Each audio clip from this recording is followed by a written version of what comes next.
So the layout of today is going to be as shown. So in the beginning, we'll just spend a little bit of time recapping the basics for those who might have either forgotten, or just get everybody on the same level. And then we'll just jump straight into behavioral modeling. So we will be telling you what it is and giving a refresher and all of that. So in behavioral modeling, we'll be talking about parameters and how that is a good design practice. So whenever you're writing modules and writing Verilog, it's a very good design practice to use parameters so that your design is flexible, right? And then we'll be moving on to blocking versus non-blocking assignment. It is a very fundamental thing, the concept of blocking versus non-blocking assignment. And it is very important that we understand what's the difference between the two and where we use what. So we'll be covering that. Then we'll move on to memories in Verilog. So I guess you might have a few memories of programming Verilog in the past or now, but what we will be discussing about is design of RAM or ROM chips, those kind of things. And then in the end, we'll take a little dabble into design of finite state machines. So Skanda will be starting you off today. Going into a little bit basics of Verilog. And yeah, Ram Prakash, we just forgot this one thing. A quick recap of maybe what FPGAs are and why is it used, and maybe the relation between Verilog and how an FPGA is programmed using Verilog. So that we'll just take maybe a minute or two, and then we'll go into Verilog basics. Oh yes, sorry about that. Seen there. So why do we need to learn Verilog in the first place, right? I guess we've learned it in the past, but then why learn it? Why do people have the motivation to do it, and why you should have a motivation to learn Verilog? So the thing is, it all boils down to something called an FPGA, which is a field programmable gate array. And to those who aren't familiar with the term, it's essentially a very loose fabric of silicon. So usually when you think of silicon chips, you think of them as like you do build, let's say, an IC with it, and then that's it.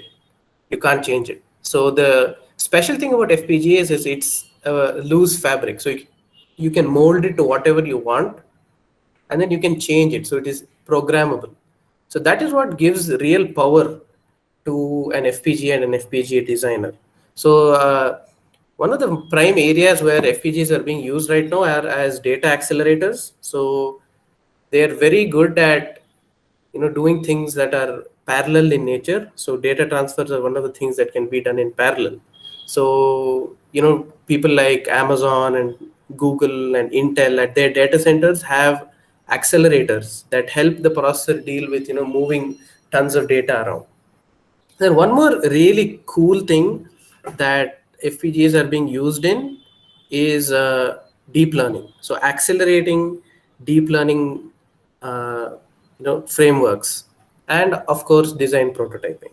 So the thing is, FPGAs do things that are very specific to your application, right? They allow you to do things that you like, design things that you really want, that are specific to what you want to do. So an example is, say, all of these are such examples. And then of course there is design prototyping, which is obvious. So when when you want to really design a proper chip, let's say a microprocessor or some other IC, you don't want to be spending lots of money on going through the whole process of the ASIC flow. So you just want to quickly try things out and get yourself a good base before you move on to that step. So that's when FPGAs come in again. So you can do a lot of really powerful things. So I don't know if you heard of this, but there is now an open instruction set architecture called RISC-V. So that is essentially an open standard for a microprocessor. So what is popular nowadays is people implementing their own CPUs, processor cores, multi-core processors and all in Verilog for FPGAs, or in some other hardware description language for FPGAs. And then there are even projects out there that can boot operating systems like Linux off of the FPGA. So that the way that thing just blows my mind, and I think you guys also got a bit excited. So that's essentially why you need to learn Verilog. So hopefully that got you guys fired up for what's to come. Okay, thank you. So next, recap of Verilog basics. Now let me make it plainly clear here that I will not be going like how teachers in our colleges do it. Chapter one, what is a module? Chapter, like going that way. What is a port, etc.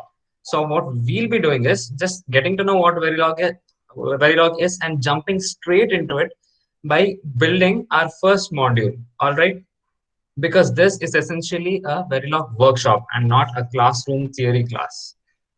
So yeah, first, now what is a Verilog? It is actually verify logic. That is, verification of logic. So that's how the term Verilog has been, made up. And it is a text-based description. You describe how you want your circuit to be, how you want your digital circuits to be, or whether you want it in terms of gates or behavioral modeling. We'll see all that. So you write it in text format, and then you compile it and verify that whether whatever you want, the application, if it is correct or not.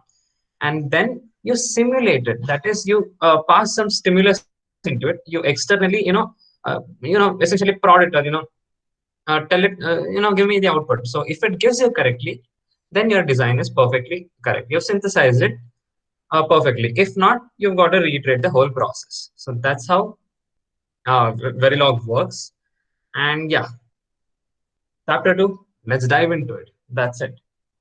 Now, if you all would, I would like you to shift to EDA Playground. We had sent in the mail also, to create an account and log into it. And I will be sharing my screen of this instead. Okay. So while building the Verilog modules, we'll be seeing the basics. Some of you might already know things, some of you may not. And a quick question in the chat: how many of you know how to synthesize a module in Verilog and write test benches for it? Can I get a quick yes or no? Okay, cool. Since this is intermediate level workshop, I will not be going into extreme basics and teaching the gates and things like combinational circuits, or we'll not be going into structural description, that is gate level. I'll not be using gates, but we'll be using something called as behavioral. Now in a bird's view, a behavioral modeling is something which is there in the word. It is behavior. I will exactly describe how the module should behave. I will not think about whether what gates are being used, what multiplexes are being used, or anything. I will not be thinking about that. I'll only think about in terms of things that I want these inputs and such kind of outputs. So that's the only behavior I need from you, is what I'm going to tell the Verilog module, and it should do that and synthesize, and we'll be testing it, and it should give me the concerned output. So that's how behavioral modeling goes. Let's get straight into it. So firstly, we'll be going to build a D flip-flop. Okay. So first thing I wanted to do is go to your EDA Playground. I hope you've all logged in. So yeah, once you have done that, you can see, the screen is split into two parts. The right side is where you synthesize the module. That's where you give the description of how you want your module to work, how you want your module to behave. And towards your left, that is the test bench, is where you give stimulus to it. You give some inputs, you give it some time, and whatnot. You can do a lot of things there. Okay.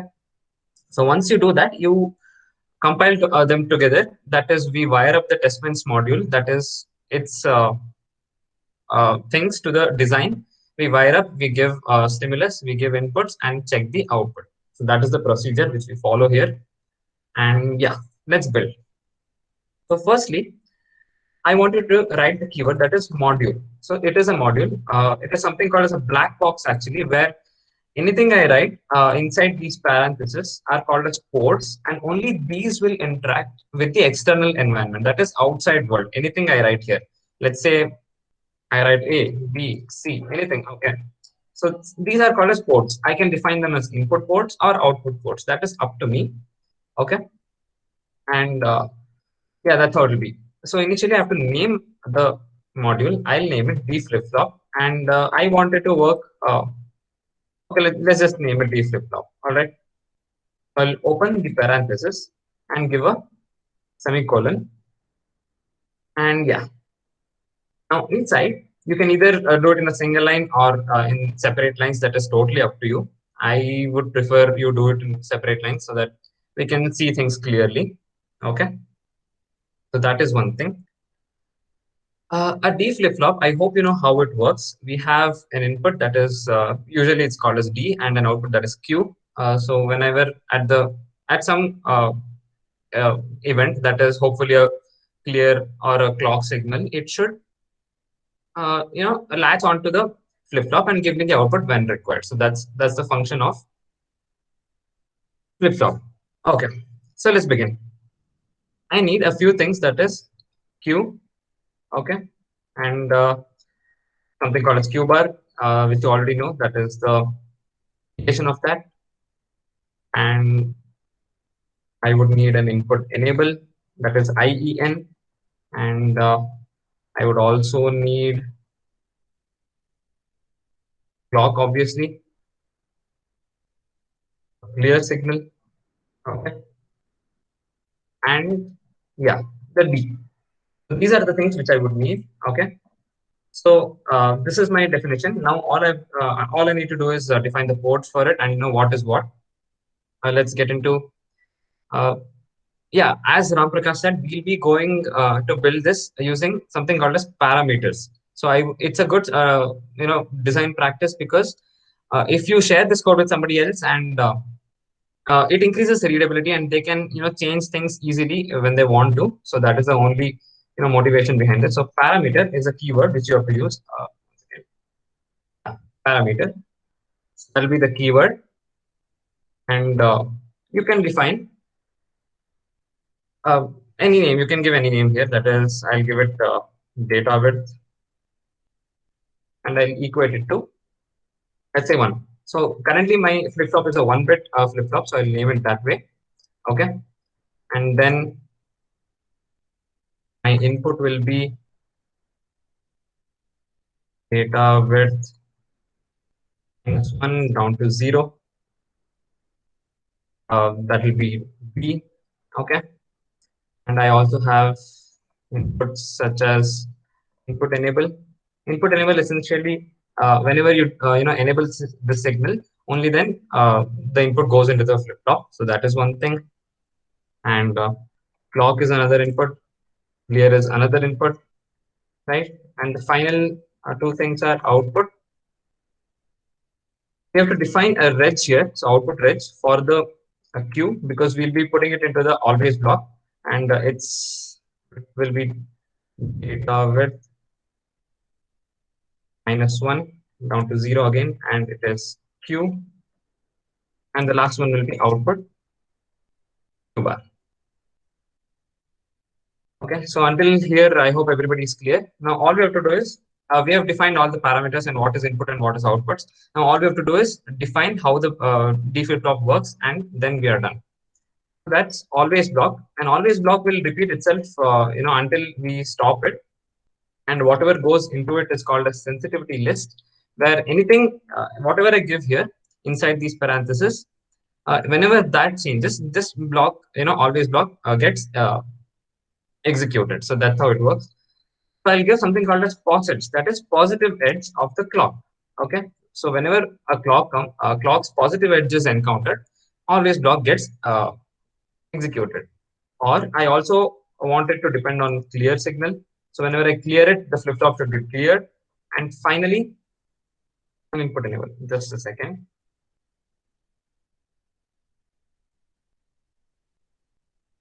So yeah, input enable. So whenever any of these changes, I want my flip flop, this always block to get initiated. So we have to give a begin and end. As similar to C language, instead of curly braces, we have begin and end in Verilog language.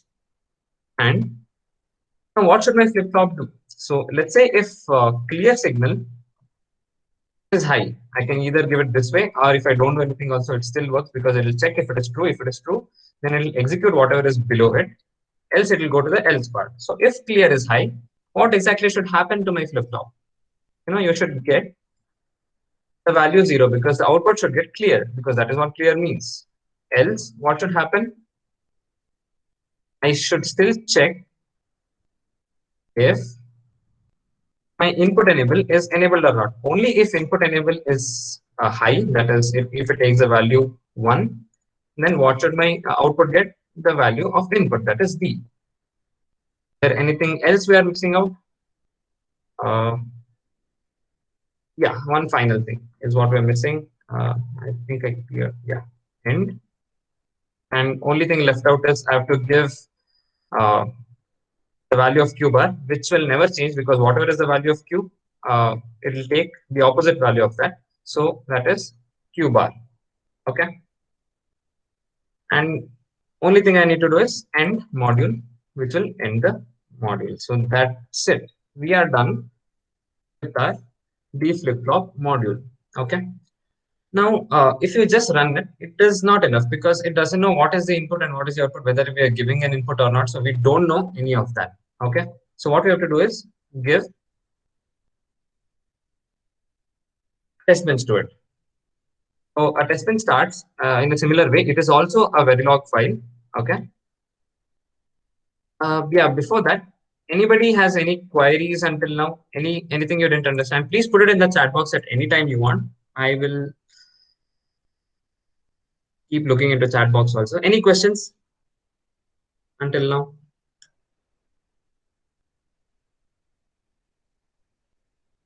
In your earlier semesters, you might have studied, the working of D flip-flop, T flip-flop, etc.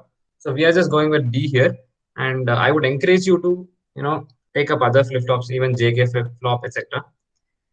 Can we use 1 minus 1 down to 0? Absolutely. So what is 1 minus 1 down to 0? That is 0 to 0. That is, there is only one bit because we start from 0 and go to something minus 1, right? So there is only one bit. If I give there 2 minus 1, it is 1 down to 0. So D of 1 and D of 0. There are 2 bits. So that's how it works. Is it okay, Charan? We'll see how this works. When you see the output, I think you'll be clear. Anyone, any other questions? Please feel free to put it. Me or Ram, either of us will answer. Okay. Yeah, let me just carry on. Okay, so we are now supposed to test it out. Let's test it out. I know many of you because I have also been through it. I couldn't write a test bench properly, so until I started practicing, and then actually we get the knack of doing it later on. So it's okay if you don't know because we'll be learning it anyway. Okay. So yeah, let's build the test bench also. Now you can name it anyhow you want. I'll name it TB underscore B flip flop, and there are no ports for a test bench module because it is just wires. That's all. You just wire it up to the Verilog module and then you give input. So there are no ports as such. So we don't write ports for it. Okay.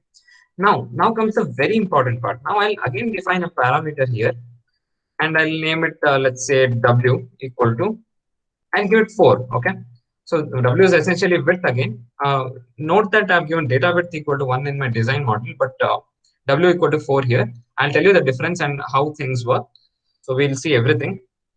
Now, another rule in writing test benches, all inputs are in the format of reg. Reg is a register, which is not the same as the one present, in your probably microprocessor, microcontrollers. This is a hardware register. Okay. Built using flip-flops. So yeah, all inputs are registers and all outputs are defined as wires. Okay. Wire is something that is used to drive any module. Okay. So that is wire. Now, so what are all our inputs? Is the same thing, right? We can just either copy paste from here or you can just type it out. I'll give W minus 1 down to 0. So that will be my D. You can either name the same, small d. I'll just use capital D here so that we can differentiate it. But otherwise, it's okay even if you keep the same names. The thing will still work. Okay. So that is one thing. If I can, I need other inputs also, right? Input enable, clock, and clear. So I'll give, let's say, en as my enable and clock as my clock and capital clear as my clear, just to differentiate. and I'm reiterating, it will still work if you give the same names. So these are other things. And finally, I'll define wire, which is my output for W minus 1 down to, or W is not capital, hold on, W minus 1 down to 0. That will be Q, and I give Q, capital Q, and Q bar. That should be fine, I guess. Okay. So one more thing. Yeah, I just made a small mistake again here. Here also it should be data width, because Q and Q bar are complement of each other. They should be of the same data width. So that is down to 0. So yeah, that's done. I've given register here just because it goes into the always block. Okay. Now once you're done with these things, what we can do is Uh, obviously, first we have to instantiate our D flip flop module. So here our module name is D flip flop. So give it the same name, and then to specifically use the parameters, we have to give a hash and a parenthesis. Okay. Here only the parameters will go as arguments. Now, how do I give it? Either I can give directly W because there is one parameter only, or else what I can do is I have to wire it up, manually. If there are many, then what I'll have to do, I'll have to give data width and then again parenthesis to give W. So all this it means is that wire up the data width from the design, that is my synthesis of D flip flop, to the parameter width of the test bench module. So that is the meaning actually. This format is supposed to be used when there are a lot of parameters and you can't remember the order. But if there are only one or two, and you can remember the order, then you can just give W, or you can use commas and give it. Okay, so that is one thing. I'll just leave it like that. You can do the other way also. There is no issue at all. Now I need to give a name also. I just give it UUT, that is unit under test, because our flip flop is now unit under test. We are testing it, so that's the name we are supposed to give. And yeah, now you have to wire up the similar way. Okay. First thing I have to do is I'll take once yeah, once again, from the design modules, whatever are the input, you can give the same name here. That will be input enable, and bracket you have to wire it up to what you're using in the flip flop here. That is in your test bench module. So what else are we using? We are using clock, which will go to clock, and we are using clear, which will go to clear, and what else is left? Dot Q of capital Q, and dot R will go to Q bar. Anything I'm missing? Yeah, the one more, that is dot D of capital D. Okay. So this instantiates your D flip flop module, so and wires it up. So now all we have to do is give it inputs. I have to give a clock signal now, because we are using clock, right? D flip flop depends on the clock. So how do you give a clock signal? How do you bring about the clock? Clock is essentially a interval. It has a specific interval, and the signal goes high, low, high, low, high, low. Usually 5 volts, 0 volts, or 1 0 1 0. Anything you want. True, false, true, false, true, false. In any sense you understand. So we need to generate a clock here. So how do you do that? Start with the initial block. Okay. Initial is something which gets executed just once. Okay. Initial, and you have to give begin and end like always. Okay. And inside this begin and end, you can do whatever you want. Now, what am I supposed to do here? So initially my clock should start from 0. Okay. I'll give one. Okay. This notation means 1 bit 0. Okay. We'll see different also. You can give, if I give this as H, it will be a hexadecimal value. So I'll have to give, maybe 4 or maybe 8. If I give 8, there should be 2 digits. 0 0 0 0 0 0. It'll take in that way.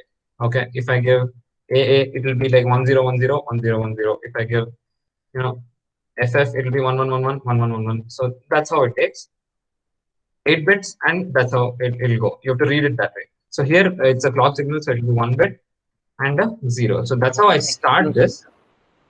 Yeah.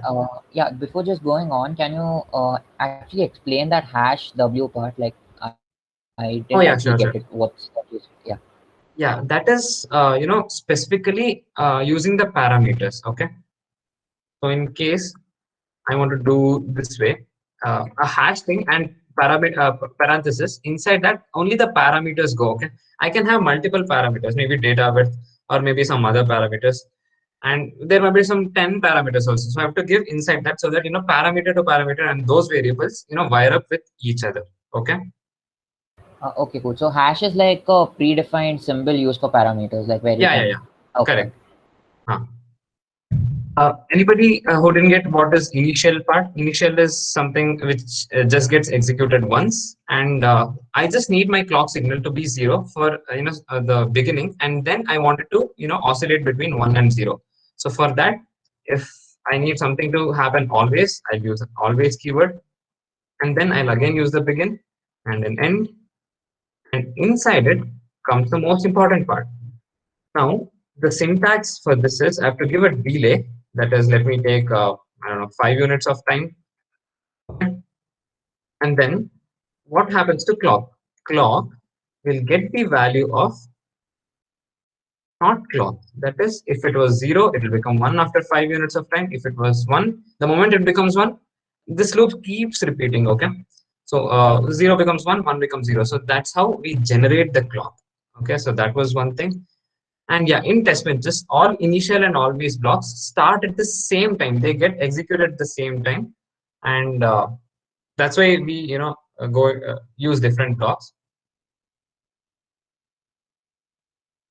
Yeah, so that was clock getting generated, and next thing we have to do is now give inputs. Okay, so once we give inputs now, and then we can test it out. So how do we give inputs? Another initial block is what we begin with, begin and then end again. Okay. Now, in case you want to view the waveform, there is this option here, right? Open EPWave. You can just select that, and in tools and simulators, just go to Icarus Verilog and at the 10th version. So that is the latest here, and yeah. So how do we give inputs now? There is good practice here also. That is something called as dollar dump file. So this is used to specifically view waveforms. If you're using, on your local systems, that is on your computer, you might have to give the paths to the uh, file where you want your .vcd file. .vcd stands for value change dump. That is where the file which is used for viewing waveforms. So here the EDA playground will do it for you. So you don't have to do much. Just give uh, dump.vcd anything. So it'll just take it by itself. Even if you don't give it, it'll give you an error, and then you can just copy paste from the error. So that's not an issue. And the other thing, very important thing is dollar dump file. So all the variables, okay, whatever variables we are using there, input enable, clock, clear, q bar, anything. If you want, to monitor specific, and view the waveforms of any specific signals only then give a value of 1, and then you can specify what are the variables you want, or else just put 0. 0 indicates that all of the signals will be used to view the waveform. So that is one thing. And here you should give something called as the test bench module name. So we have given tb underscore d flip flop. Now this is when you're using your local machine, but since it is EDA playground, it will do it everything by itself. So you just have to leave it at dump file. So I just told you the practice. If you have Icarus Verilog or any other softwares used for Verilog compilation, you can use that method. So that was one thing. And next, all we have to do now is give the uh, inputs. So I'll give clear now. So I'll just initially clear the whole flip flop, that is 1 by 1. Okay. So if I clear it, it means whatever the previous value of the flip flop will get cleared. And let me wait for, let's say, uh, also I'll give enable. Okay. I have named it as EN, I guess. So that will be 1 bit 0. So I have not yet enabled the flip flop. So I'll do that later. We'll see the waveform and see how all these things work. And next thing would be, I'll give the input first. Input, let's take, since I've defined the parameter as 4 here, so I'll take a 4-bit value, 4-bit, let's say 1100, anything. You can just give anything, that's completely up to you. So I've given the input, I've cleared the flip-flop. I haven't yet enabled the flip-flop because that means that the value of D hasn't yet gone into the flip-flop. Now, how do I put it into the flip-flop? Just give some delay if you want. I'll give some, let's say, I don't know, 10 seconds, not seconds, it will be nanoseconds usually. So 10 units of time in general. So I'll give that much, and I'll also give, now I'll enable the clear.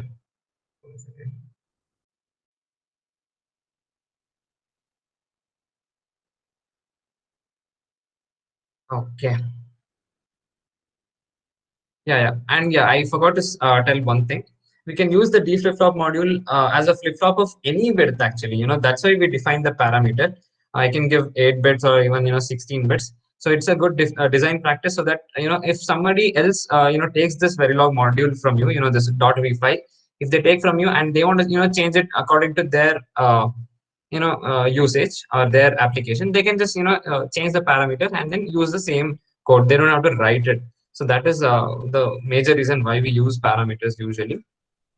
And coming back to the test bench, yeah, I had cleared the flip-flop, and until and unless I make it, 0, that is disable the clear signal, I will not be able to see the output. So that is one thing. And yeah, once I clear it, the next thing which I'm supposed to do is, give it another delay if you want, I don't know, some 2 seconds or something. That's totally up to you. If you don't want to give, you may choose not to. So that is one thing. And now the most important part comes is you have to enable it. So enable the flip-flop. The moment you do this, okay, whenever the module sees this, okay, enable is high, that is the same moment when the value of D will get latched onto the flip-flop. Okay, so that is extremely important. So enable, it goes into that. And finally, if I want to see the output, yeah, so I think that's actually enough. We can use this much. So I've entered it, and maybe just, if you want to view the waveform for a long time, I'll just give some 200 seconds, or if not much, if you want to just some 30 seconds, 30, that's totally up to you. And just give a $finish. This will end even the clock signal after 30 time units. So we have given the inputs, and we have given stimulus to the module. Now, how do you view it? How do you get the output out of it? Okay, so for that, take another initial block. Okay, before that, before going forward, I'll just come here. Any questions until now? Here, what we did here. I'll just run through it again. Clear signal will clear the flip-flop of any previous values. I've disabled the enable signal, that is, it is 0. Okay, you can't give input to it yet, but I've set the value of input as 1100. 1100 is basically 8 plus 4, 12. So that will be a 12. Okay, I've given some delay for just to separate things out in the waveform. And now I've disabled the clear. So now it is eligible to take the eligible to give output, and I've enabled the flip-flop now so that it is eligible to latch the value. And finally, just some time delay, and I'm finishing it. That's all I'm doing here. Now I want to view the waveform. How do I do it? Again, another begin end. Okay. Now, important thing here is that I can use two things. One is $display or a $monitor. So what is the difference? A $monitor will display the required signals, as its values only when the signals values changes. Otherwise, it will never display. Now, if I use a $display, it will display how much ever times you want. So that is the difference. Currently, I'll use a $monitor. So what do I do here? Since I'm using time, things here, I'll give a $time inside. Okay. So first thing this does is, on the output console, it will give whatever time is happening that time, give a comma, and then it works exactly how your printf statement or a print statement in C or C++ works. Okay. So very similar. Now, what are the values which I need to see here? I want to see my input value, that is D. So that will be percentage Again, if it is B, it is a binary value. If it is X, it is a hexadecimal value. So that way, okay. You can similarly how you have in your C language or C++ language, percentage F for floating point. So things work very similar here. Okay. So that is one thing. I'll view it in hexa decimal waveform. So I'll give some space. Then I want to see my, let's say, clock signal. I want to print my clock values also. So give again a percentage B, because clock is a single bit value. So you have to give binary. That percentage B is for binary. So that is one thing. Again, some space. I want to see my, let's say, Q value, that is output. So if I want to see that, be a percentage X again, because my parameter is 4, it'll display in hexadecimal for me. And then what else do I want to see? Maybe my clear signal. Okay. Clear signal will be a percentage B again. Okay. So this will display all this required. And now I have to give the corresponding values. So $time, you don't have to give anything. D is for D, and clock is for clock, and Q is for Q, and finally you have clear. You can even give Q bar, Q bar also if you want to see it, but it will just be the opposite of it. So there's not much point. Okay, so we are pretty much done. Now, if I run this, it will give an error because I haven't ended my module. Okay, so yeah, I'll just save it and get back to. Okay, yeah. Anybody thinks I'm going fast, or anybody who's shy to say it by unmuting yourself, you can put it in chat also. Anything, any feedback at all at any point of time, if you want me to repeat, just please mention it in the chat box. Ram Prakash will relay it to me. He'll tell, and if anything, I'll just repeat again. So let me know, okay? At any point of time, any questions, let me know. So yeah, I've saved it. Let's run it. Okay, there are a few errors. 1 second. Syntax error. Seventh line. Okay, sorry, I missed this out. That is one thing. It should work now. Explaining, I removed it. So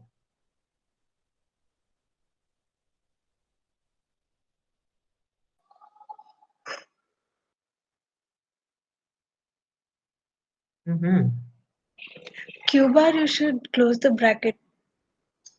Yes. Okay. Thank you. Oh yeah. Sorry. And Skanda, one more thing in the design.sv, in check line number 10 for parameter. Oh yeah, it didn't turn purple. Okay.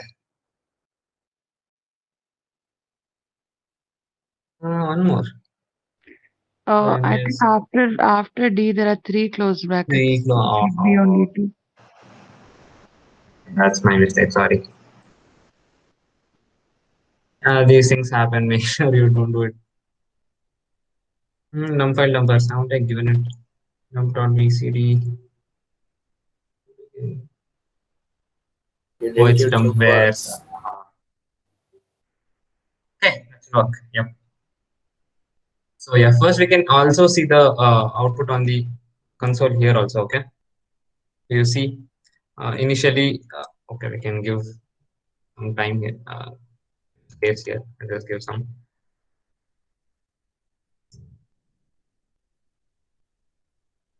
Okay, so at 0th instant, what is the value of D? That is C. We have given C, right? 12. So there's a 8 plus 4, that is 12. So in hexadecimal, it will be C. If I change it to B here, it will give me in binary values. So that also you can see if you want. That's the only difference. Yeah. So waveform also will be similar. I have only chosen 4 of them. So D value of C is already given. So the moment I enable at this point at the 12th second, you can also see in the test bench also at the 12th second, 10 plus 2, 12th second, I'm enabling it. After 12 seconds is enabled. So only then the value of Q will get changed to C, and then its inverted value will be Q bar. So that is the thing which you can see right here. And the same thing is available even in the test bench. So it is going until 40 seconds because 10 plus 2, 12, yeah, 40, 42. So yeah, that's it. You can see the values here also at 0. You can see clock is clocking here 0, 1, Ah, there are two zeros. Okay, we are, yeah, fine. In between, it is still zero. It's not, in between 10 to 15, the clock value remains zero. So that's why it is zero. So no need to panic for that. And yeah, any questions? So congratulations, by the way, you just synthesized your first Verilog module if this was your first time. Otherwise, probably a good recap for all of you. Yes. Were you able to do it? Any questions, any errors which you are getting, which I missed out?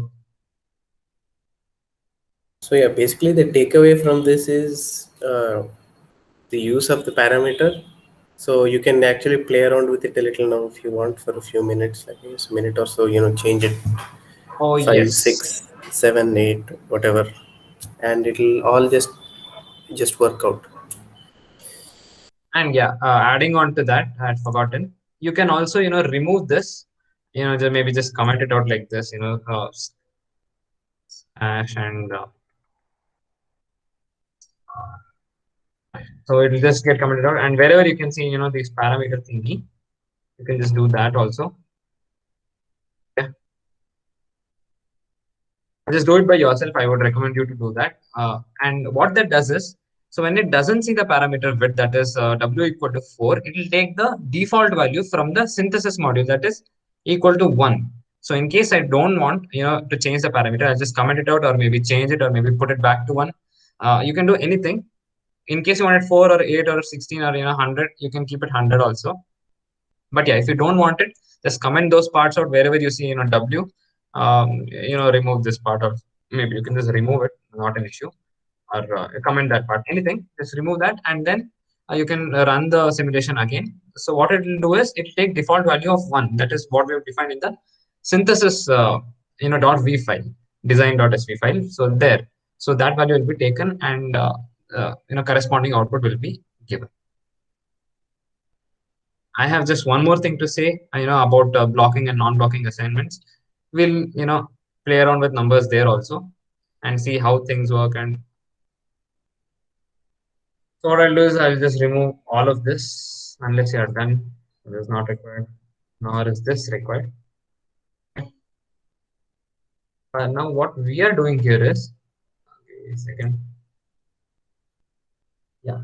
Now we want to go and see something called as blocking versus non-blocking assignment. It is exactly how the name says, as sentence in the Verilog module with a blocking assignment. That is, there is an equal to sign, and that is going to block the execution of the upcoming lines. That is, until and unless that current line is not being executed, the control will not go down to the further statements, further instructions. Okay, and non-blocking is its opposite.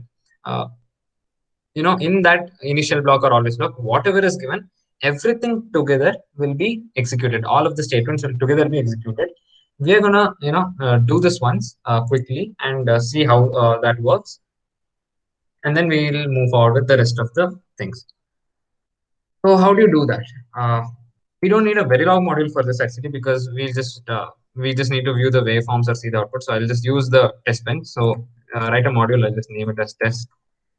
Let me take any random 4 variables. I'll take, A, B. Skanda, you should switch the tab, like you're sharing. Yeah. Done now? Okay. So yeah, a module test, and just name it like this. I don't need a very long module for this. So I'll just take 4 random variables and nothing more actually. And what I'll do is I'll take an initial block, initial begin, I've ended. Here, I'll put random values into this. A equal to 1, let's say B equal to 0.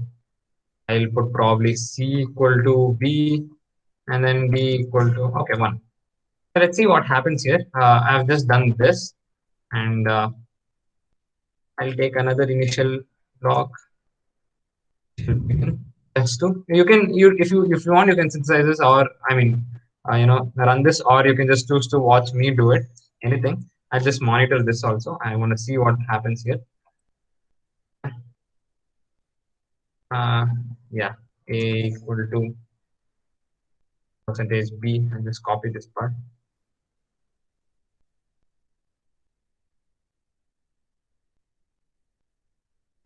all I want to do is see 4 variables. So this will be B, that will be C, D, and here A, B, and finally end module.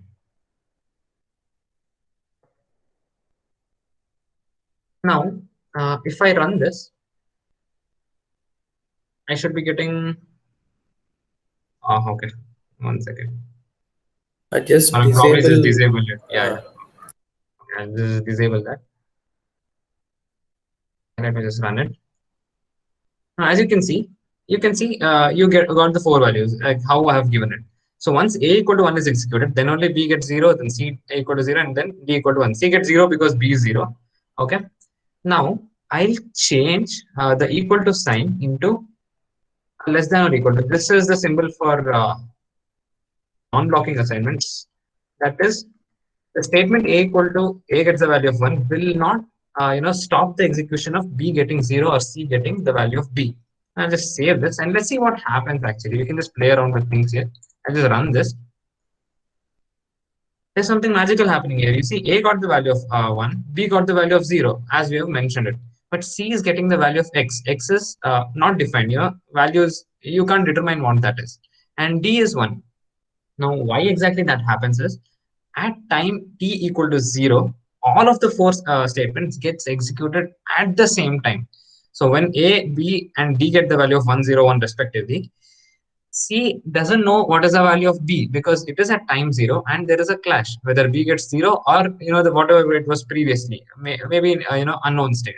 So the clash happens and that's why C gets the value of X. Okay, that is one thing. Now I'll just change it back to show you with time delays also. Now let's say I want this statement to be done at after 2 units of time, maybe this after 3 units of time, and this after 4 units of time, anything. Okay. Now let's see what happens if I run this. Yeah, hold on. I want to see the time also. I'll just put a dollar time here, dollar time, give a comma, and maybe a few spaces. Okay. Now we'll see it with the time what is happening. At 0 seconds, A gets the value of 1. B, C, and D are still unknown because their values haven't been assigned yet. So see, you see the time delays get added 2 plus 3. At second after 2 seconds, what happens is B gets the value of 0. After 5 seconds, that is 2 plus 3. The next statement executes, and finally after plus 4, that is 5 plus 4, that will be 9. So this happens. Now I'll just copy the same thing and hold on. I'll change it to non-blocking now. This is my final demonstration for this. I'll change it to non-blocking, and this won't work because the delay has to be given here actually. So dollar, I'll give the same delays to see what happens. $3 and $4. Okay. This.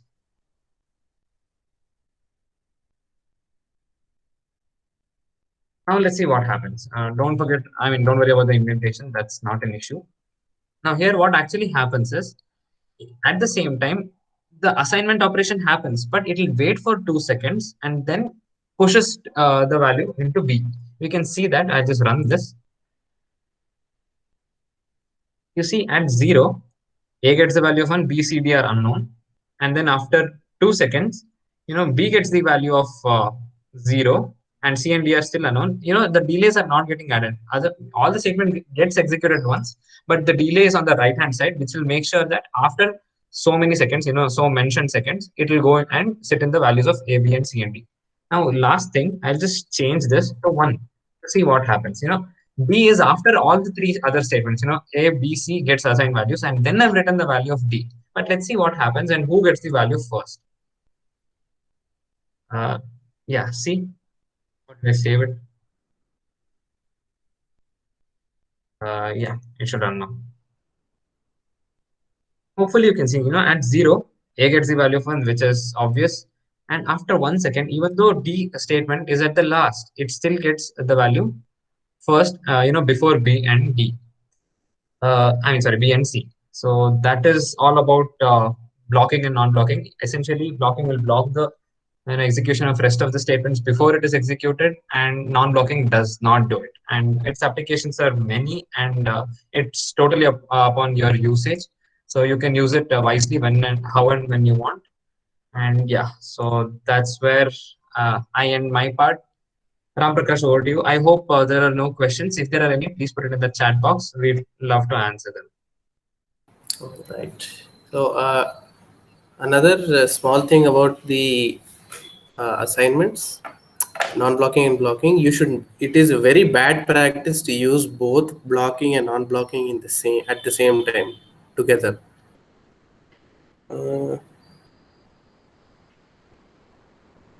Okay, non-blocking assignments, they'll be like parallel flip-flops or whatever. So like the input values go into so A, B, C, D are represented as registers. No? So they'll synthesize into hardware registers, at least in this model. And then all the values will be assigned to each of those registers at the same, like, the clock will be common for all of them. Right, so the time starts ticking at the same instant for all the statements. So I guess we can show that. Skanda, if you still have the code up, you can even use Easy EDA or EDA Playground to synthesize. So for doing synthesis, you just need to choose Yosis and show diagram after run, and then just run it. It should open in another tab or something. What's the problem? Oh wait, it does it for the design.sv, not the test bench. Yeah, just move it over to, I guess you can just paste it into this, into the design. Remove from here, right?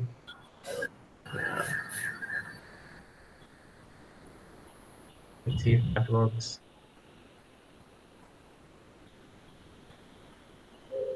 Yeah. I hope it's visible. So it's like a parallel assignment to A, B, C, and D. How a wire will behave under blocking assignment. The thing is, you cannot use wires inside procedural blocks. At time 3, we didn't see any output.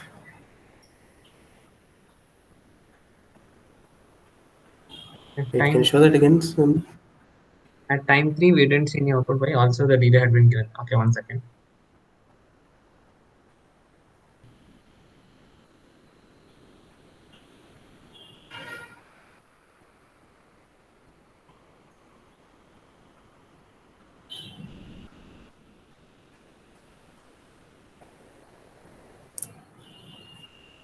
So the thing is, it didn't show because the value didn't change.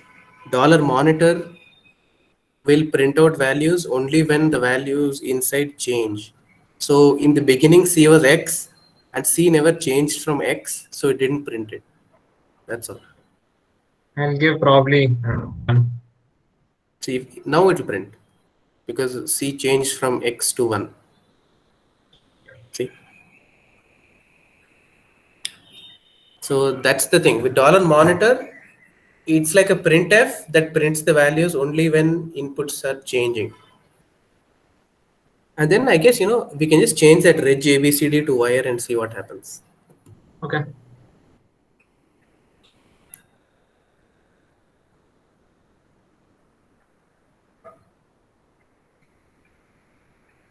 Yeah, not an So it's not going to work. So you are not allowed to use wires inside procedural assignment, that is begin and end blocks. So within begin end, you are not allowed to use anything other than reg. Okay. Anything else? All right. That's the case. I will just move on. So the next thing that we're going to talk about now is named event control. So first of all, we'll just discuss what is event control. So you've just seen an example right now. So in the beginning, when we talked about clock, right, we used the always block. So the way we, the whatever we write inside the always add, the values that we give inside. So they're called the sensitivity list, and they govern when the always block is executed. So that is event control. So the events are whatever you give inside the sensitivity list. So in the flip-flop example, what we had given was, I think, pause edge of clock, which is one event. I think or clear also, if I am not wrong. So the thing is, you can provide lots of events that your always block must respond to in that list. So now there will be a time where it becomes a bit cumbersome to define. Uh, it might depend on a lot of things, so you would want an always block to occur after so many signals change value, or it might be in response to another block executing, right? So what do you do when that is the case, right? So the example, when let's say it's like a relay race, imagine, right? The point is wires do not have memory, so only memory units can be used. That's right. All right. So yeah, so you can imagine a relay race, right? So you have people standing at fixed distances, and then people pass the baton. So the event here is passing the baton. So you wait for one event to occur, and then you pass the baton on to the next person. Then that person starts running. So that kind of thing, how do you do it in Verilog? So when you wait for something to happen, and then you start executing the always block. So that is what you call named event control. So let me also shift to EDA playground. You can see my EDA playground right now. Yeah. All right. So again, let's just start with basic module. Let's call it event control.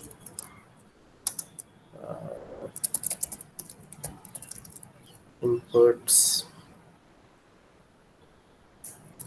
A, B, C. Right. C, D. Right. Then inputs. Let's say we have two inputs, two outputs.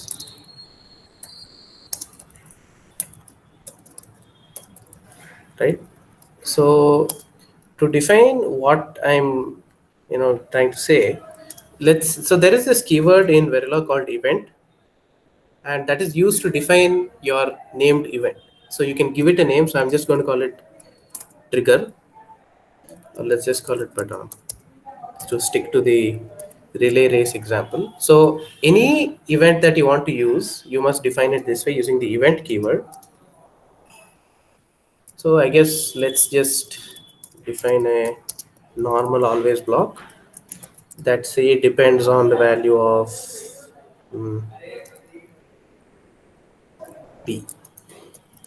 Right. So whenever the value of B changes, I want to do something, and let that be, say, I assign that value to A. Right. So now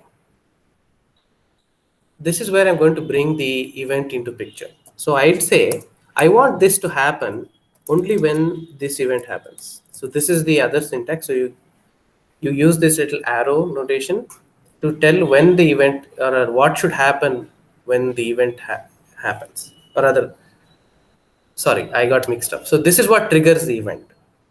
So when this always block gets executed and then A is equal to B happens, it triggers the event. So the event happens. So what I can do later is, let's say, have another always block that depends on this. So I can have something like this. So this is like your second set of runners. So you have your first set of runners, that is the first always block, and then you have your second set of runners, that is this always block. So whatever depends on the event. So again, let's see. I'll just assign C to 1, D equal 1. All right. So this is the basic setup that we have right now.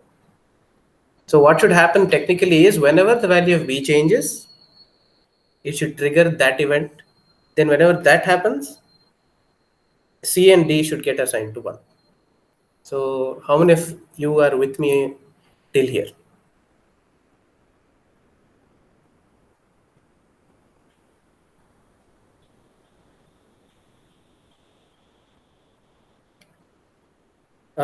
By functions in what sense? Like in the programming language sense?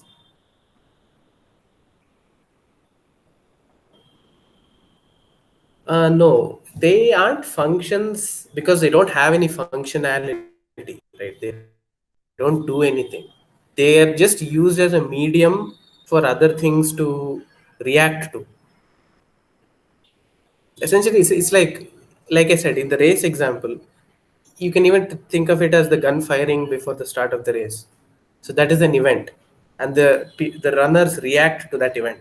So if I want to tell that in this Verilog terms, I can probably call this block I don't know, the gunshot. Then this is a run. So the first block is the gunshot, second block is the running. So did that clarify, Rakshit? All right. So everyone with me till here? If you have typed it out, we'll write the test bench for it. So module test bench. Like Skanda said, all inputs are reg, outputs are wires, and we do our instantiation.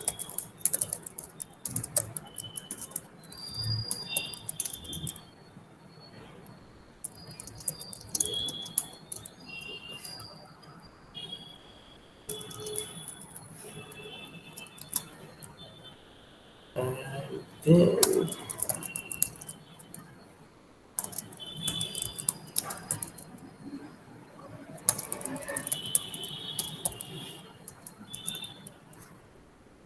right.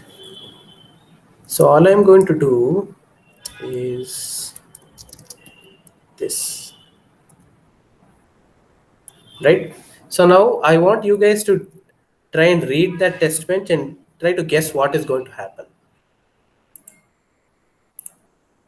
So what will happen if I run this test bench right now?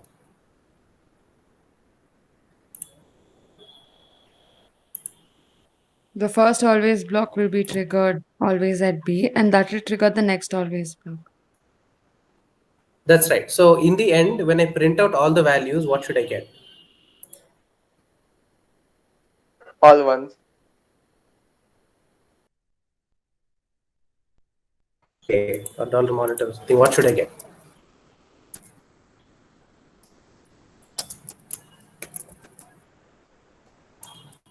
Anyone? You will get all ones. Yes, exactly. So we'll just verify that. So A, B,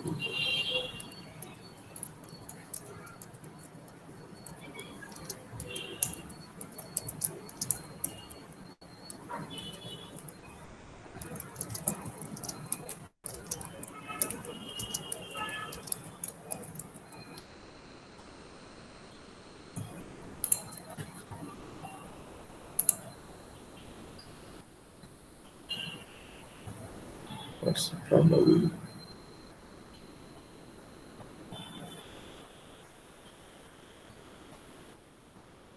Oh, take A as an input.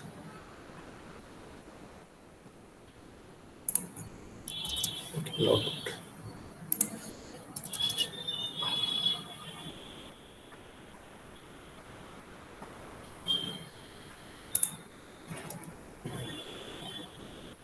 I think this should fix it.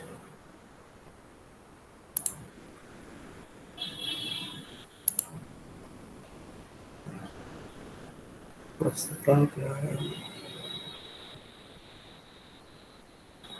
Oh, come on.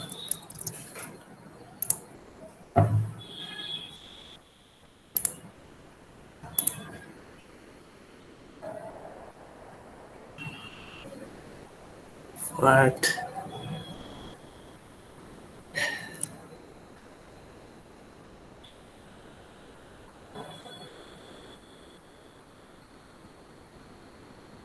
Oh God.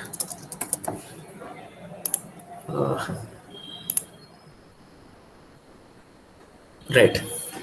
Sorry about that. I missed the reg. So like I said, if you don't give anything, it'll treat it as a wire. And like we saw before, if you don't give it, wires can't be used inside these always blocks. And like was it Ritika who said? Like Ritika said, everything has one. So essentially, all I did was this: changed B. Then that triggered everything else, right? So everyone cool with that? All right. So let's move on. Thank you, everyone. So that was named event control. That's another little tidbit that you can use when you need it. So now we move on to something a bit more interesting. So, just out of curiosity, how many of you people have actually tried designing memories in Verilog? Have you attempted it? All right. I guess you would have at least come across memories in other subjects. For example, computer architecture or digital design, maybe. So, how do you think, let's say, a RAM chip is made? Like not at the silicon level, at a high abstract level. So, how do you think it is arranged? How is data arranged inside a RAM chip? Two-dimensional arrays. That's right. Exactly. So you essentially arrange all the bits in a grid, and then you access it. So and how do you find them out? You use an address, right? So the addresses are used to locate the row and the column, and then you get the bit, row, column, bit, row, column, bit, and so on, right? So that is the general way in which we know memories are organized. And for those who didn't know, there you have it. So that is the most common way memories are arranged, like a grid or a two-dimensional array. So the way we'll be approaching memory design in Verilog now is there is a way to instantiate arrays of reg or reg types. So you can instantiate, let's say, for example, here. So let's go back here. Now suppose I have, let's say, a reg that is 8 bits wide called A. Right? So if I do this, this is just one value that is 8 bits long. Now, if I want more of these, I can just say, let's say I want 32 of these, I can just say 31.0. So that is it. So this will synthesize a 32 rows, or like let's not go into row column. It's just an array of size 32 of 8-bit values. So you have 32 8-bit values arranged as an array after. So that's what this statement represents. And then the indexing also works the same way. So I can tell A of 0 will give me this, the 0th index. 1 will be 1, 2 will be 2, and so on. So the thing is, the thing that is different from Verilog arrays, that differentiates Verilog arrays from, let's say, arrays in programming languages is you cannot address the bits inside. So let's say you're familiar with Python, I guess, right? So, or rather, anyway, if I have a 2D array, if I have an array like this, you might be familiar with strings, like I have 1, 2, right? So if I were to index into this, I would be like, if the first element is 0, and then the first element in the first element, it's like an array of arrays, would be 0, 0, right? So if I were to do this, so this kind of notation, I guess, will be familiar, which should point to the letter O, right? So that is not allowed in Verilog. You cannot do that. So if I do A of 0, 0, it's not going to work.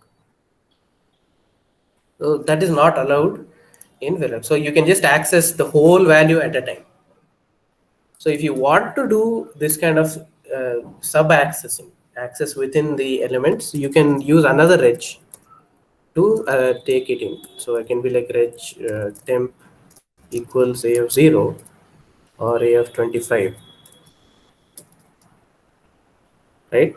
And then I can do temp of 0. So this would give me the least significant bit of the 25th index in that array of registers. So this in itself is actually a very simple memory, right? So I have 32 8-bit values that are arranged in an orderly manner. I have an address, which is the index. That's it. So this is the simplest memory that you can make. So most of the times, if what you need is very simple and not that complicated, like you don't really want to make a real chip, this should suffice. But what we're going to do today is actually build a 1 kilobyte memory, like a proper array. So the way it's really done, so you'll have like a proper 2-dimensional arrangement, and you'll have a row address, you'll have a column address, you'll have a decoder for that, and so on. Okay, so I'm just going to dive right into writing the code. If you have any questions about memory, I guess you can just put it in the chat. Skanda will probably take care. So I'm just going to call this one synchronous one. You can give whatever name you want. So I'm calling it synchronous RAM because all events in this are synchronous to the clock. You can even have asynchronous memory, which depends on just control signals. But this is, I'm using a clock for this, so it's going to be synchronous RAM, right? So obviously the first thing we need is a clock. And then the next obvious thing we need is an address. What else do we need? Data, right? So another new thing that we're going to tackle in this module is an in-out port. So dual to bidirectional ports. Have any of you worked with bidirectional ports before in Verilog? So you know that when you define the ports in a module, you have input, you have output, then you also have something called in-out, which is bidirectional. So the whatever you assign to that can act either as an output or an input. So here, this data is going to act as an in-out. I'm going to call it a bus because it's multi-bits. Okay. Apart from this, what else do we need? So now, since it is a dual bidirectional port, we need a way to control whether it's going to take values in or write values out. So we need two control signals. So I'm going to call them low input enable, low, rather I'm going to call it write enable, because, and then I'm prefixing these signals with low because I'm going to treat them as active low signals. So it means if I give it a 0, it is enforced. So I'll be caring about that signal only if it's a 0. I think we should be set. Right? So this is all we need to get started. So naturally the clock is an input. The address is also an input. We'll discuss how many bits to assign in a while. The control signals are inputs.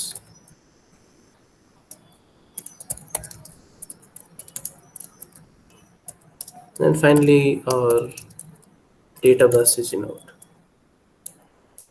So now moving on to the address. Now, given that I have 1 kilobyte of memory, which means I have 1024 cells, how many bits should the address be?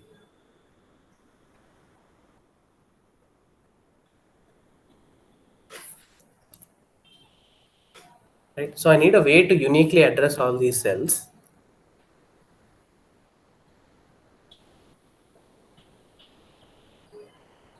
Exactly, very good. So we need 10 bits. Now, the way we split those 10 bits for row and column depends on how we arrange in the memory. So I can use all the 10 bits like as a single thing as only for row. If I arrange it in one big column that has 1024 values. Now that is not very feasible because on an FPGA or anywhere for that matter, silicon area is very important. And if you have a very huge column of data like 1024 cells or like 8-bit values, I'll need a very long decoder like a demultiplexer or multiplexer. Like lots of area is going to be consumed, and it leads to inefficient usage of silicon. So we don't usually go for that. Sometimes on FPGAs it won't even fit on the FPGA that you have, so it's not going to synthesize, won't work. So what people resort to is arranging it in grids that are rectangular or square shaped or whatever. So the format we'll be following this time is going to be a 16 by 32 array. 16 by 64, sorry. So I have 16 rows,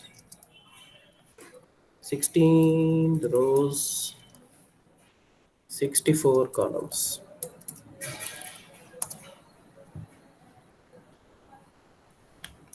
So this is how I'm going to be arranging the 8-bit values in my memory. I'm going to have 16 rows of data. Each row is going to have 64 values. Got it? So now how am I going to split this 10-bit value? Right. So suppose I arrange it like a grid. I need a way to split the address into row and column. So how many bits do I need for row? How many bits do I need for column? Exactly. 4 and 6. So we need 4 bits for the row, 6 bits for the columns because 2 4 4 is 16, 2 4 6 is 64. Right. Now, one more question. Out of the 10 bits, I can divide it, let's say like I can use the first 6 bits from left hand side.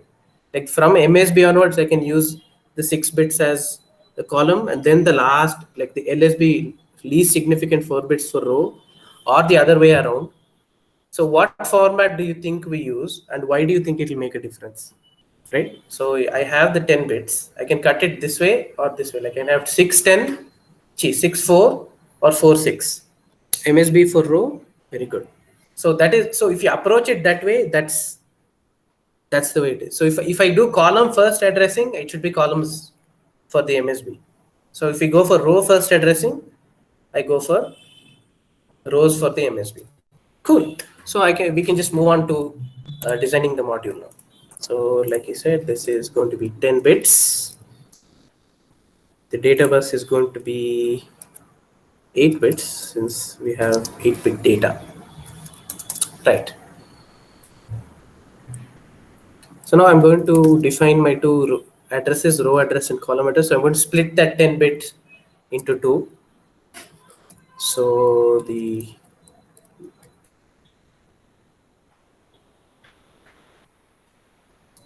four-bit value for row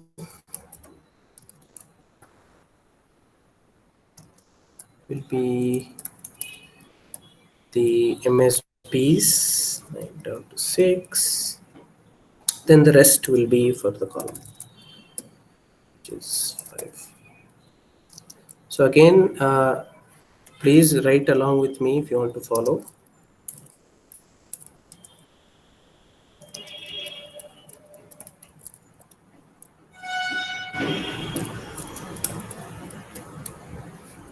Right. So we've split our address. So we have our row and column addresses. I'm also going to use another register value here. I'm just going to call it, let's say, a buffer. That is also going to be 8 bits wide. Because I need a place, so I'm going to use this buffer as a temporary assignment after I've fetched it from inside the array. So I'm going to fetch it, and then depending on whether I need to write or not, I'm going to choose from the buffer, not from the memory itself. So that will be apparent shortly. So I have these set up. So now I need to have the arrays, right? So like I said, we have 16 rows of 64 bytes. So we need to define it like I said before. So reg 8 bits. I'm going to call this row 0. This is going to be 64 elements. So this is our first row of data. We need to do this 16 times. So I'm going to copy and paste it 16 times.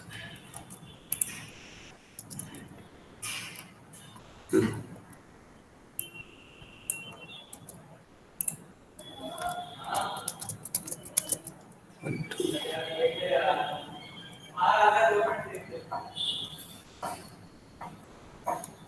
Seven, 8,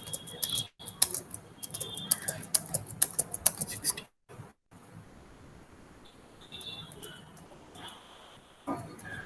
Right, we have 16. So row 0, 1, 2, 3, 5, 6, 7, 8, 9, 10, 11, 12.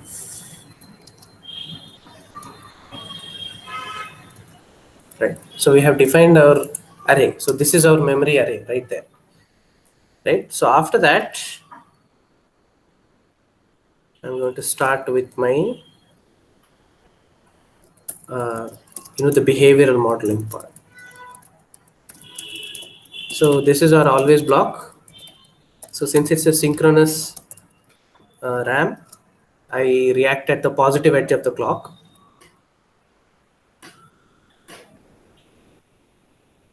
So now I initialize my buffer to this.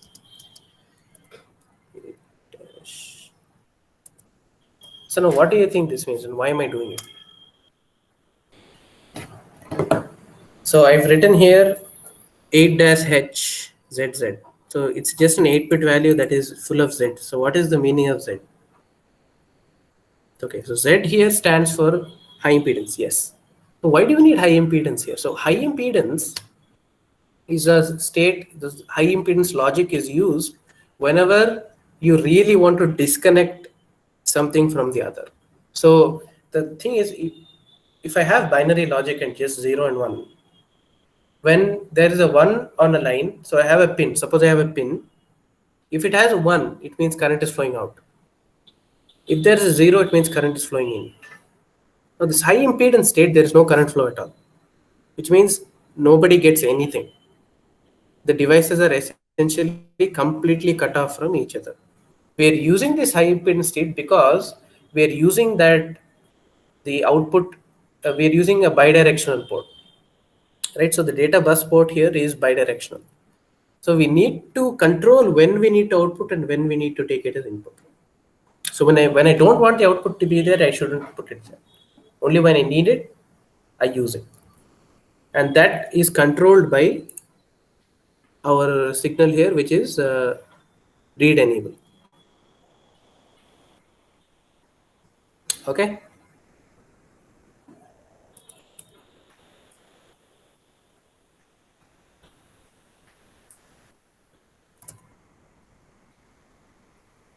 So another thing you can do here is give priority to one of the operations. So what do I check first? Do I check for read or do I check for write? So usually what they end up doing is they prioritize writes over reads. So that's what I'm going to do. So if low write enable is 0, because it's active low, I'm going to use a switch here.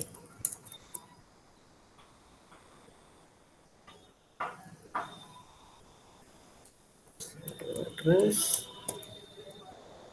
So if you're unfamiliar with this syntax, so this is essentially similar, like identical to a switch statement in any other programming languages. Oh, there's a question there. How is this different from a tri-state? There is no difference. So a tri-state buffer is a single bit, right? 1. So you can treat this as, since we're outputting 8-bit data, there are going to be 8 tri-state buffers, 1 for each bit. That's all. they are controlled by our controller, so they're identical. Right. So moving on. So this case, so this is the syntax for a switch. So what does a switch do? It takes a single parameter and then you try matching it to several other conditions. So here I'm taking row address and then I'm trying to match it to all the available row addresses that I have. What are they? So I can either have 0th row. So if the row is 0, I need to select the column from that row. So I use row 0 of column address. Right? This will be equal to the data because the incoming data should go to this address. Right? So now I just need to repeat this again 15 times.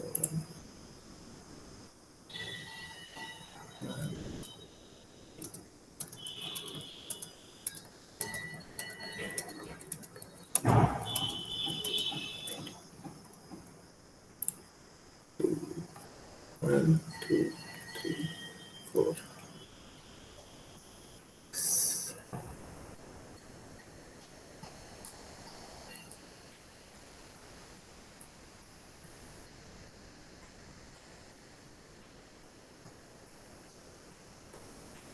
More.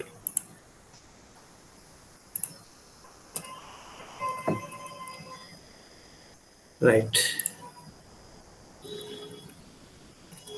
This is one of the worst parts of doing this. 6, 7, 8, 9, 10.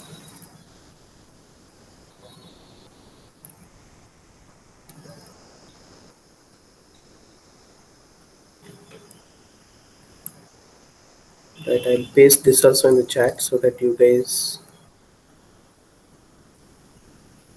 don't waste time typing this out. So,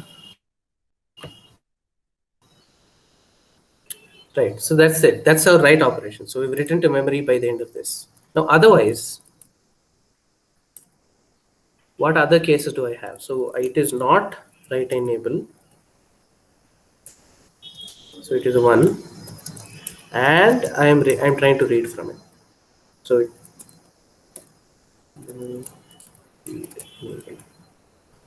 0. It's going to be the same. So a similar switch. So I'm just going to copy this.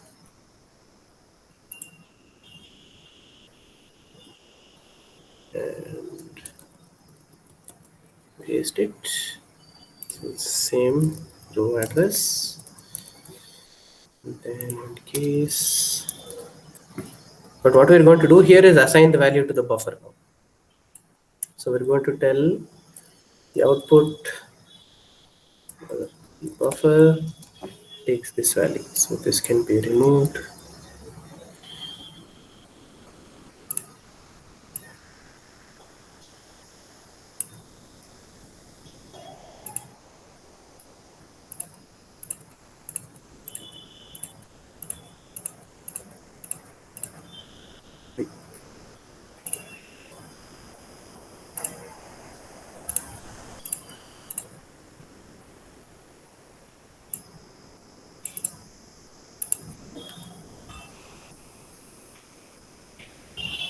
Make it about these.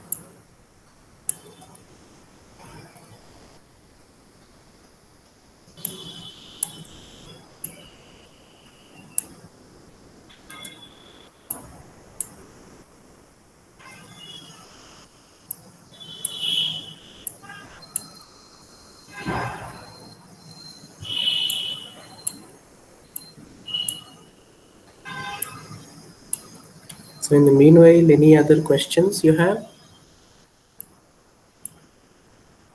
Or anything interesting that you know you'd like to share with us?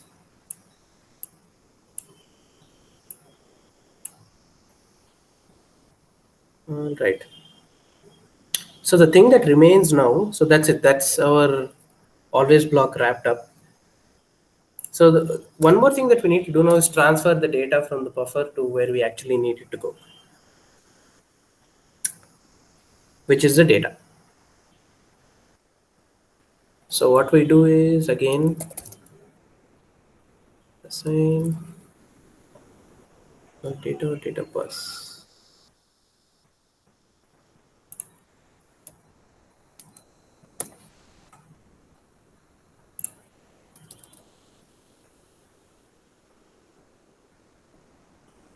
Assign data.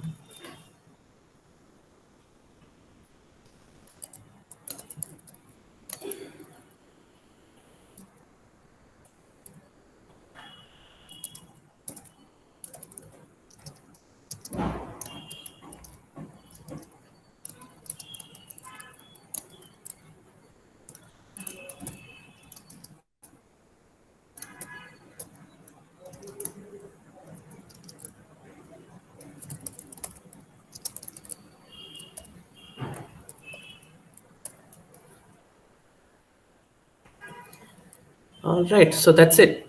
This is our RAM module right here.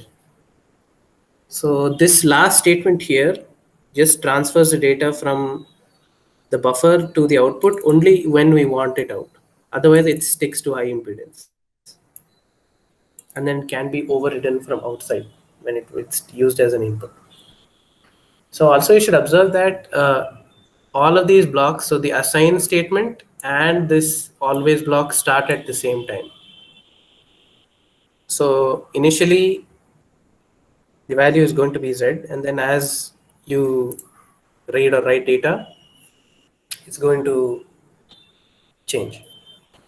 So essentially what this is going to do is pretty straightforward. Logic behind the number chosen in the beginning. What numbers? The address. So the amount of bits you require for the address depends on how much data you have. So now I said that we are going to build a 1 kilobyte memory. So 1 kilobyte means I have how many bytes? 1024 bytes of data. So now if I need to access each of these 1024 bytes uniquely, I would need 1024 names or 1024 addresses. So the maximum address I'm going to have is, if I start from 0, 1023. So which means the minimum number of bits that I require to do this is 10, because 2 power 10 is 1024. So the largest number that I can represent using 10 bits is 1024, and we need 1023, so that's the best fit for our use case. So that's where we chose 10 bits for the address. Then the division into 4 bits for row and 6 bits for column was based on the way I arranged it. So I have 16 rows and 64 columns. So if I have 16 rows, I need how many bits to address value 16? So 4, right? So 0 to 15, 2 power 4 is 16. So I need 4 bits. Then for 64, same logic. 2 power 6 is 64, so 6 bits. Then after that, why we use the first 4 bits as a row and then the last 6 bits as column? Well, because we're addressing row first. So like the way we do it in programming, you have this row major and column major addressing in arrays, if you're familiar with it in programming. So this is row major addressing that we're using here, where the first index is row and then the next index is column. You can think of it like that. So that's why we use the first 4 bits for row and then the next 4 bits as column. So did that clarify, Rashmi? All right. So is everyone ready? We can just move on to the test bench.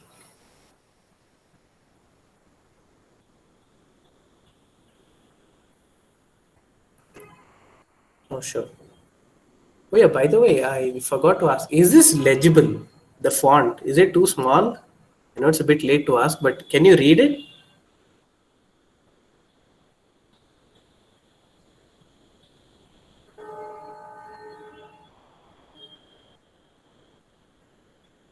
I think we can. One round, if you can zoom it, it will be probably better.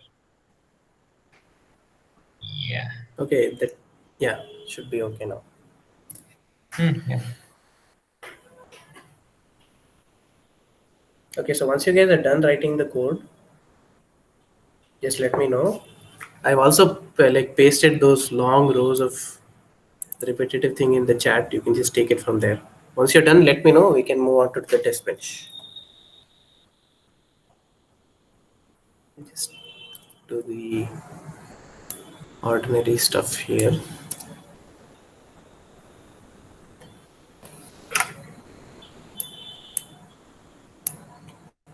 So another thing is you can use parameters here also. So this module, if you don't want it to be fixed as, the arrangement that it is, so 1024 bytes arranged as 16 rows and 64 columns, you can use a parameter for everything here. You can use a parameter for the row column split. You can use a parameter for the address. You can use a parameter for the data. So then you can just have like one module and use it to make any kind of memory you want. Right.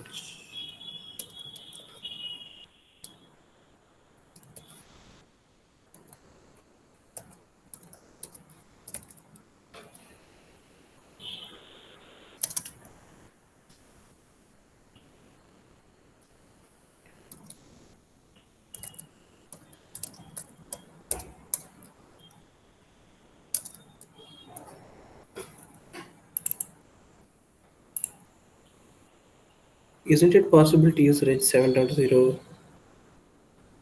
Yeah, like, so you cannot do that.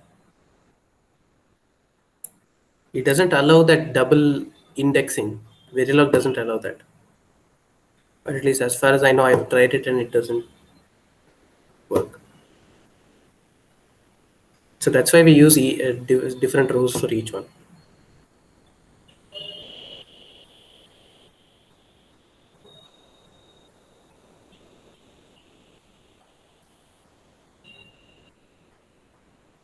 Have you tried it? Does it work? Because I haven't.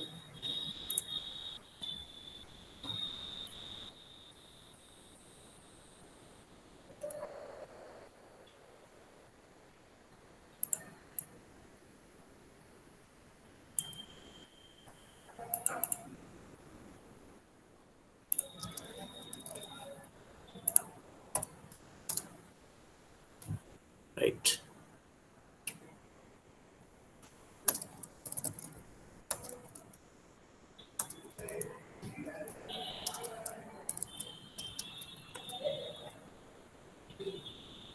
Oh, okay. So there you have it. You can do that as well if you want to. So the indexing, again, you can use at 2 square brackets.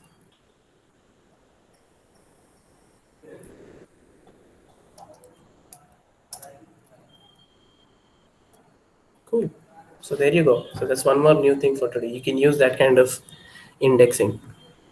Does it synthesize properly? Have you tried that also?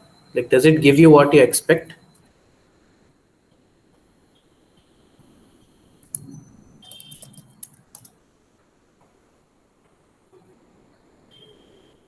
Because sometimes if you do that kind of thing, it might not synthesize. Because I'm pretty sure, I'm almost 100% sure this synthesizes into what we need. Okay, we can actually try that. We can try that tonight, I guess, all of you, and then we can discuss about it tomorrow.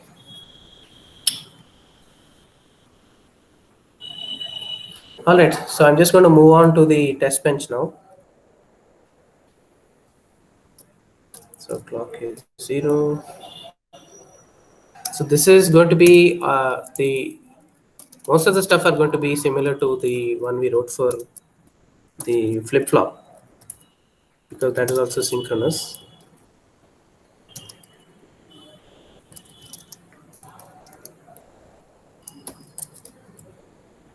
Right, that is it. What else?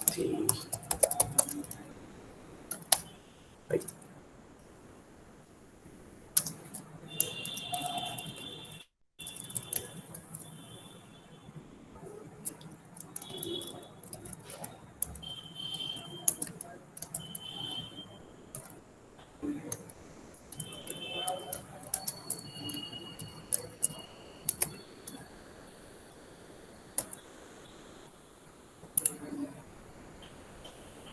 Right, I'll put this also in the chat because it is repetitive. So again, just pick it up from the chat because this is essentially what we had done before. Nothing new here.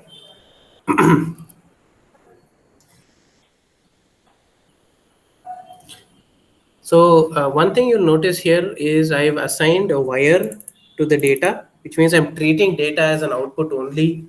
So the thing is, in test benches, you don't have an in-out equivalent for in the test bench or rather in the net section. So in-outs exist only as a port. They don't exist here. So you either have reg for inputs or wires for outputs.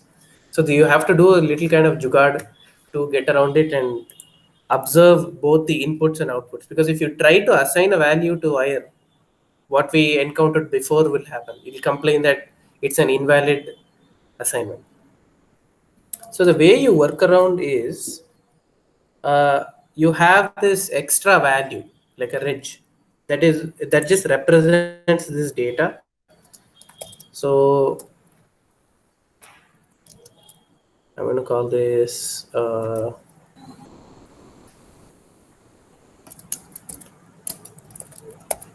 this, because essentially the data that we want to write to the memory is going to go through this path.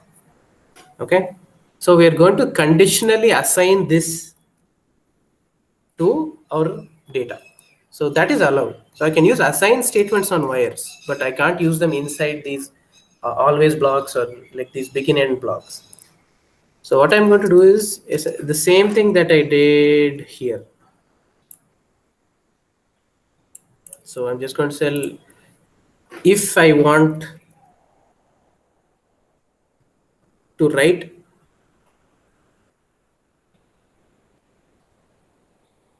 or read. If I want to write into memory, yeah. If I want to write into memory, so the inverse case of this is just copy paste.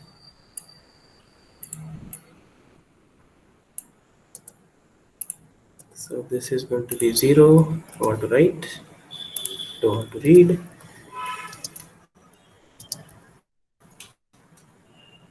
Then I just take the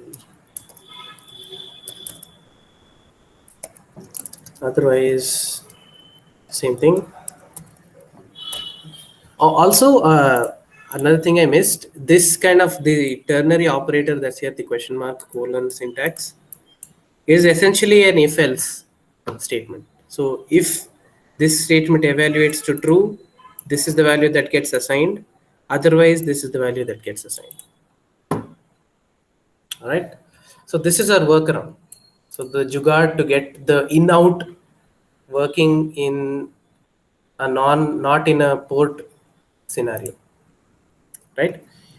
So now we can get on to actually testing out our memory. So I'll start another initial block. So you would also observe that I have an integer I here. So this integer is like any other integer, it's just a number. So I'm going to use that in a loop because we have 1024 values. We can't write individually for each of them. That's just going to be a waste of time. So what I'm going to do is use a loop to loop through all the addresses in traditional fashion. So I0, I less than how many? 1024, I is equal to I plus 1. So this is like any other loop, nothing special here. The only thing is that you must declare these variables as integers outside the initial block, not inside. So the pattern I'm going to be writing to memory, see, when we observe the output, we need a way to confirm that this is it's correct and there are no bugs. So usually what people end up doing is instead of writing all zeros or all ones, they write a pattern that is observable. They write like, diagonal ones, like walking ones, right? That's a common one. Any pattern like alternating ones, zeros, whatever you want. So we're going to be writing a pattern that is a walking one. So it's just going to be 10000. Then the next address is going to be that shifted right by one, like a Johnson counter, right? So that shifted right again. So the 8 first 8 is going to be a full Johnson counter shift, then it just rotates back. So it's going to start like this, then this, and so on. So once it reaches 0001, it just comes back to the first value. So how do we do that?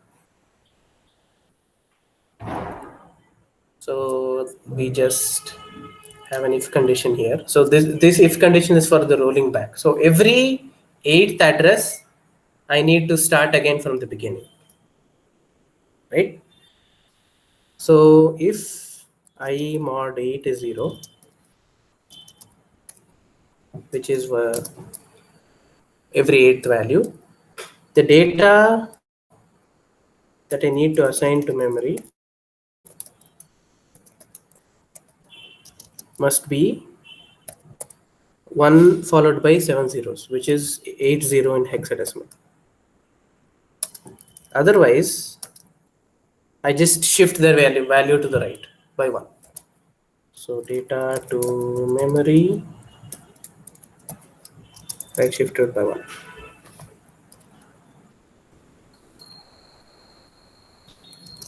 So I just shift it right.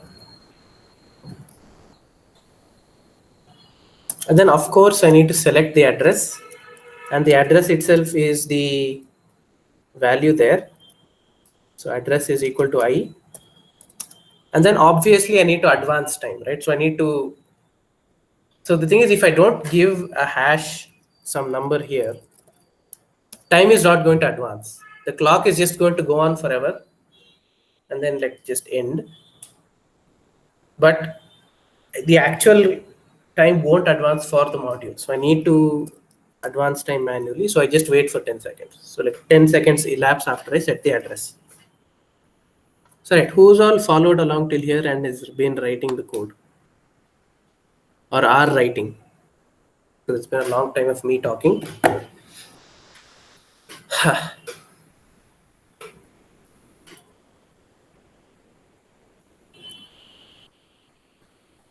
So this is writing to memory, this section right here.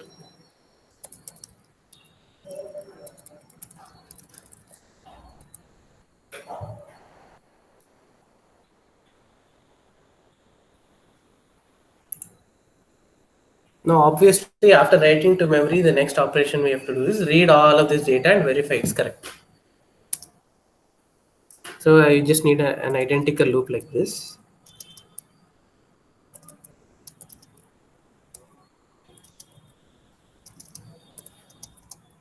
Shouldn't take any longer. We're almost there.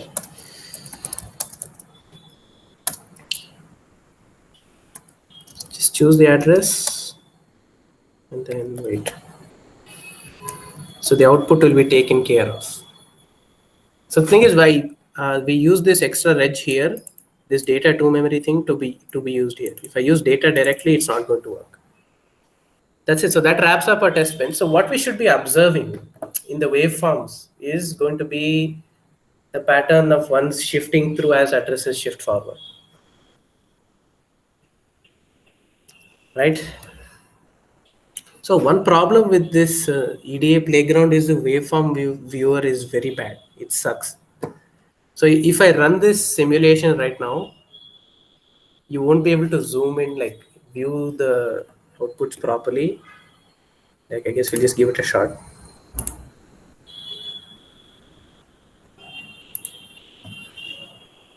First of all, there you go. Could not find address. Oh, where? Oh, here.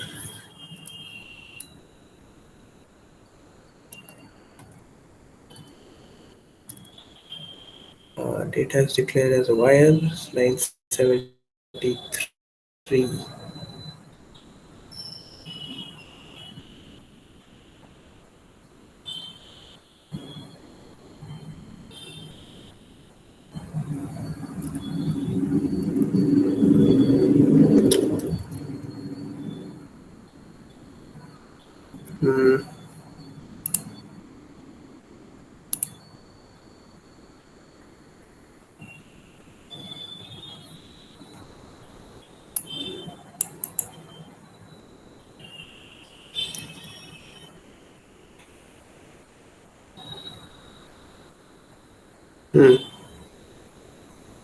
What seems to be the problem?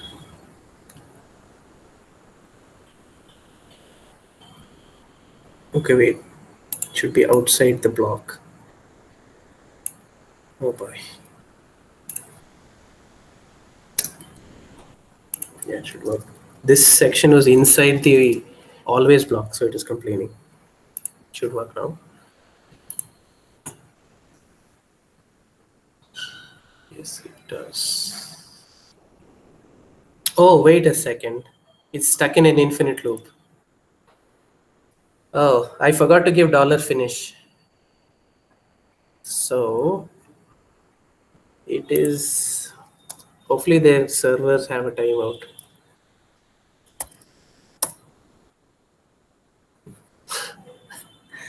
Okay.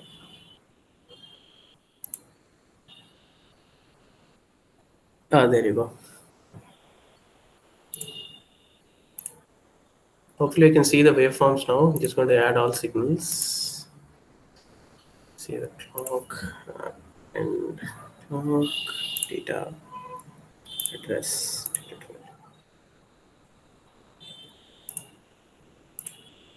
I mean, see, it's a pretty much a mess over here. Data is unknown.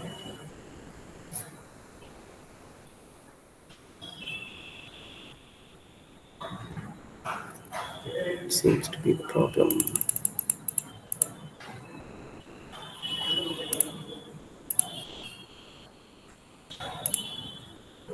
So yeah, the address is counting up. That's not a problem. Data is not coming.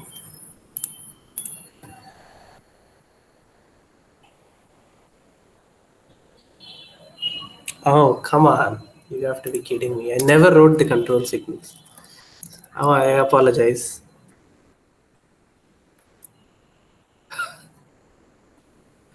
Low. Right, enable. 0.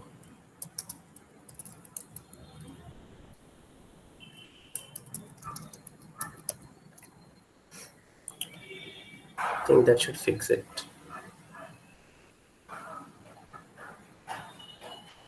You know, you won't believe me, but when I was testing out this code before this session, I did the exact same mistake. I ended up staying up till like 3 a.m., like not knowing what the heck I was doing. Then I realized it was this.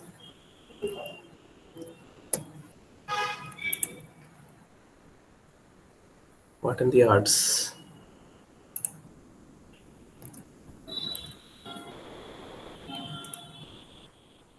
Ah, there you go.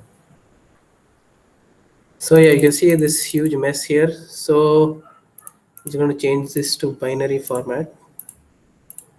Radix to binary. So you can see the ones. Man, I hate this interface.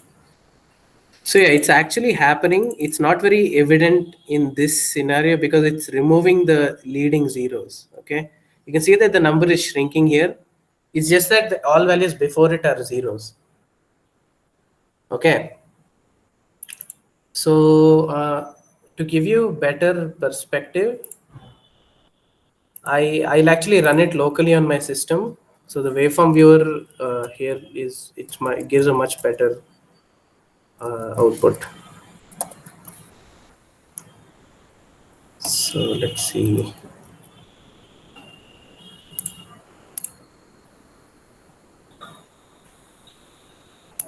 Present.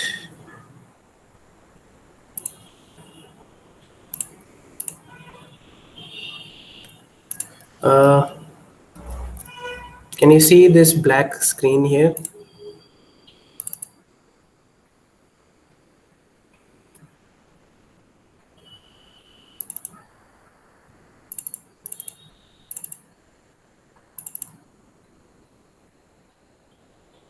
Right. So essentially this is it. So this is the working right here.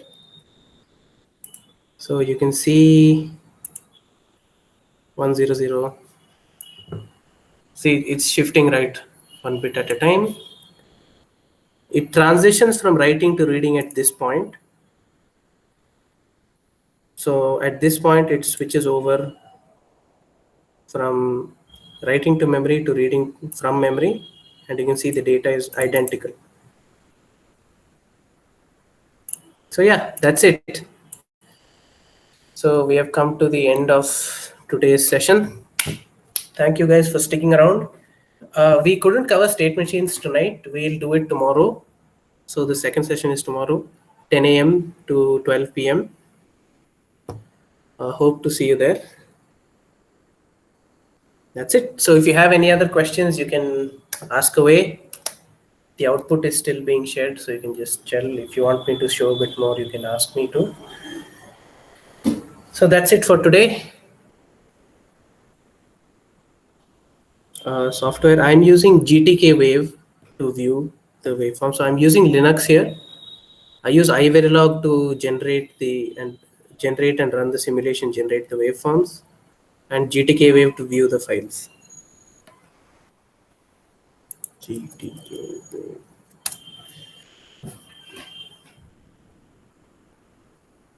Yeah, so use Icarus Verilog to simulate and GTK Wave to view the waveforms. So make sure you fill out the feedback so that we know that you guys have attended today. We'll share a little document of all the code that we wrote so that you can refer to it later.